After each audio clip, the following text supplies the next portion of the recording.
rapaz. Você tem inveja dessas famílias aqui. Eu também posso ter a mesma coisa que o senhor. Inveja disso Eu aqui posso ter a também. mesma coisa que o senhor. Eu posso ter a mesma coisa que o senhor.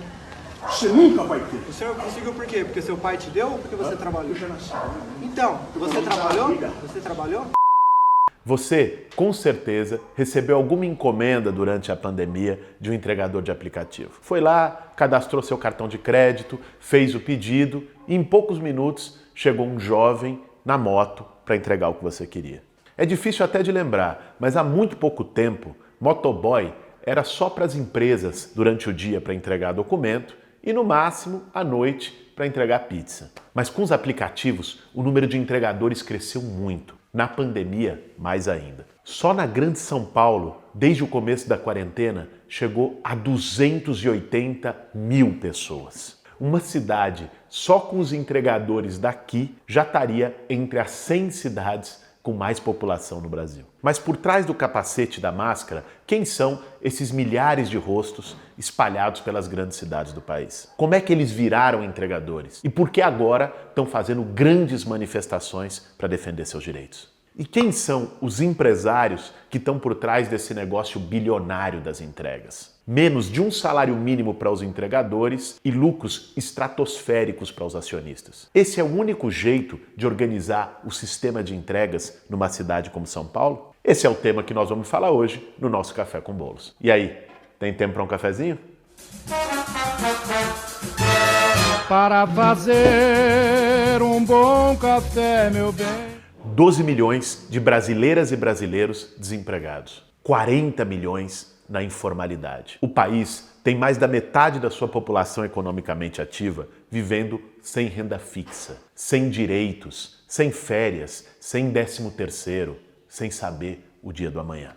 É dessa massa gigantesca de gente que precisa sustentar a família, botar comida na mesa, pagar o aluguel, o botijão de gás. É daí que saem os entregadores. Jovens que acabaram de terminar a escola, ou que desistiram dela, ou ainda que tentando formação profissional fazem algum curso no meio período. Muitos já formaram suas famílias, acabaram de ter filhos. As histórias são diversas, mas a pergunta é sempre a mesma.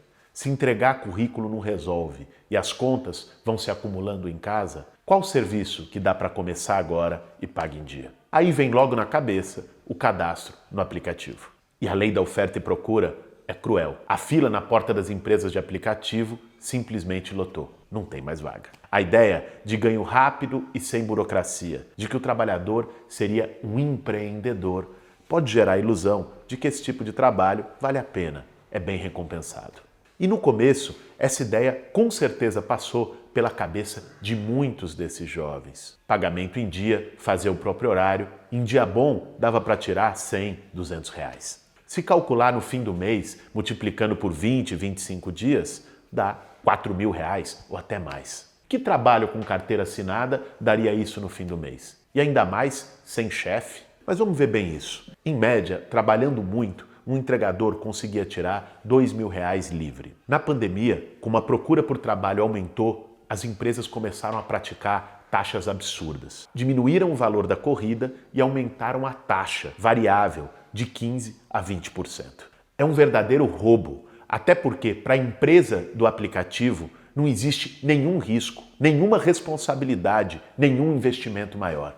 Os caras fornecem uma tecnologia de aplicativo. E para isso, eles se colocam no lugar de tirar de 15% a 20% de cada viagem que o cara faz. Eles não pagam R$1 de gasolina. Não tem nem ponto de espera. Essa é uma reivindicação dos entregadores. Ponto de descanso. Eu fiz uma entrega para esperar outra. Eu vou para onde? Eu vou voltar para minha casa? As pessoas ficam jogadas, atiradas na rua, até aparecer outra. Não tem um ponto para parar para comer. O cara vai comer, o almoço dele come na calçada. A empresa não paga nada, não pagou a carteira de motorista, não pagou a moto, nem a porcaria do isopor que carrega o logo dela. Se a moto quebrar, quem paga o conserto é o entregador. Se tiver um acidente, ele não tem nenhuma assistência da empresa de aplicativo. Mas aí vem a facilidade de pedir pelo aplicativo, não precisar ligar, escolher o cardápio pelo celular. Então, o iFood vira obrigatório para todas as pizzarias do bairro. Isso significa que 15% a 20% de todo o faturamento vai para o iFood, ou para o Rappi, ou para o Uber Eats. O comércio local, que sustenta a economia do bairro, deixou de ser local.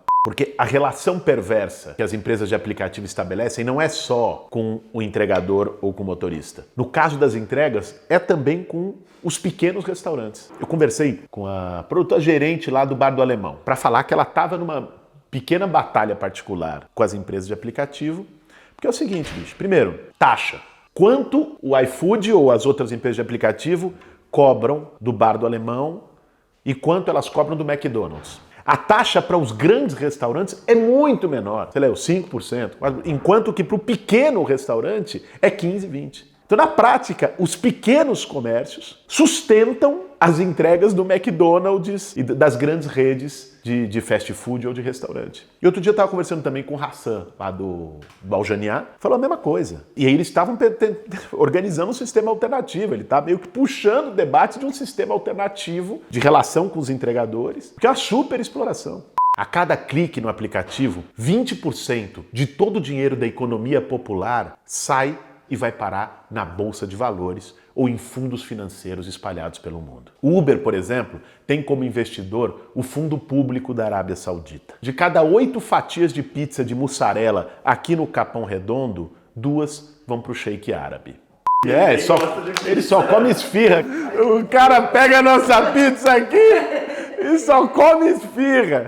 Ah, mas não tem jeito. Sempre foi assim e sempre vai ser. Não, tem jeito sim. E muitas iniciativas de regulamentar e garantir direitos para os trabalhadores de aplicativo já estão acontecendo no mundo todo. O Parlamento da Califórnia, por exemplo, aprovou uma lei que reconhece os direitos trabalhistas dos trabalhadores de aplicativo. Em Buenos Aires, o Rappi foi condenado judicialmente por impedir a organização sindical. Iniciativas parecidas estão acontecendo na Bélgica e na Espanha. Aqui no Brasil, nos últimos meses, nós vimos o início de um verdadeiro levante dos entregadores indo para as ruas, paralisando as atividades e fazendo sua voz ser ouvida. Criar regras que limitem os lucros absurdos das empresas de aplicativo e, ao mesmo tempo, assegurem os direitos para os entregadores e motoristas, não é só possível, é necessário e é urgente.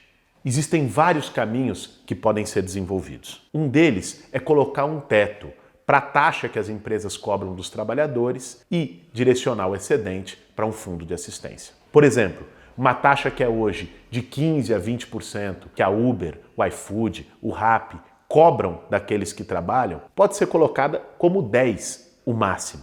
E esses 5 ou 10 excedentes vão para um fundo que pode ser administrado, seja pelo poder público ou mesmo gerido cooperativamente pelos próprios trabalhadores. Um fundo direcionado com regras para assistência, se o trabalhador caiu da moto, se ficou doente, como se fosse uma espécie de previdência e garantia de direito trabalhista. Outra alternativa, que também tem sido testada, é o desenvolvimento de aplicativos locais, por bairros, que favoreçam a economia popular e cobrem taxas bem menores dos trabalhadores.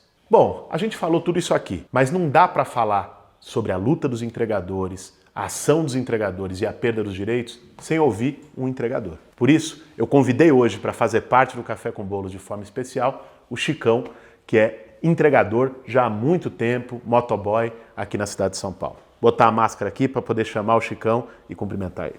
Chicão, valeu por ter vindo, ter topado conversar. Valeu, cara. Muito bom ter você aqui no Café com Bolos. Chicão, agora na pandemia, mais do que nunca, se percebeu o quanto o trabalho dos entregadores é um trabalho essencial. Foi imprescindível para as pessoas poderem comer, para várias empresas poderem funcionar. Mas ao mesmo tempo, o que a gente viu é que a situação de trabalho e de vida dos entregadores não melhorou por isso. Ao contrário, melhorou o lucro das empresas que trabalham com aplicativo. Exatamente. Eu queria que você pudesse falar um pouco sobre isso, sobre essa batalha do dia a dia, como é que você sente, como é que você vive isso? Então, tem bastante coisa para falar. Eu trabalho bastante tempo na rua já, mais de 20 anos. E assim, de um certo tempo para cá, a questão das plataformas tem sido um problema, por caracterizar a profissão do motoboy. A princípio, seria uma forma de você estar trabalhando sem vínculo com uma empresa, você está trabalhando por conta, mas não é bem isso que acontece. Na verdade, assim, o pessoal começou com um certo valor, que a princípio, né, acho que para estar, enfim,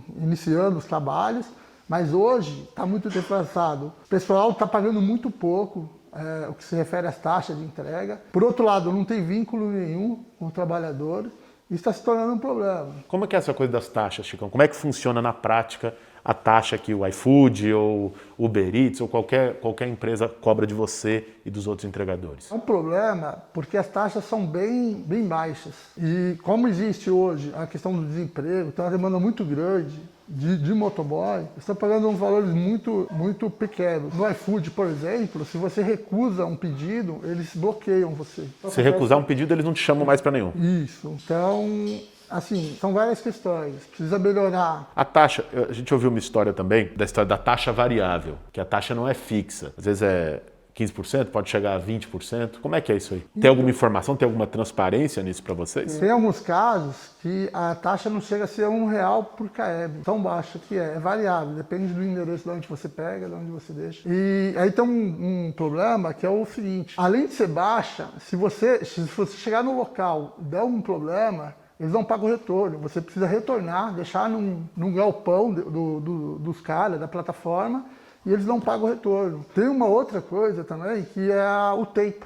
Eles não pagam o tempo que você fica esperando. Vamos imaginar que você foi a um restaurante, pegar uma entrega, você aceitou, só que chegou no restaurante e não está pronto o pedido. Eles começam a pagar a espera após 40 minutos. Ou seja, se o restaurante demorar meia hora para fazer a comida, problema teu. Você é que vai pagar a conta disso aí. Você não recebe isso de volta. Então é um descaso, assim, é uma exploração em todos os sentidos, que não tem cabimento. Isso precisa mudar. São esses problemas entre vários outros, né? Às vezes você chega no local, não tem onde parar. Aí tem a questão do vínculo, né? Você não tem vínculo nenhum com a empresa, você não tem garantias nenhuma. Agora, você, Chicão, eu te conheço faz 10 anos. E você, desde que eu te conheci, foi você em cima de uma moto. Che Guevara foi em 2010, pô. Eu fui pra ocupação de Che Guevara. Te conheceu, Chicão é coordenador, tá na ativa aí há muito tempo.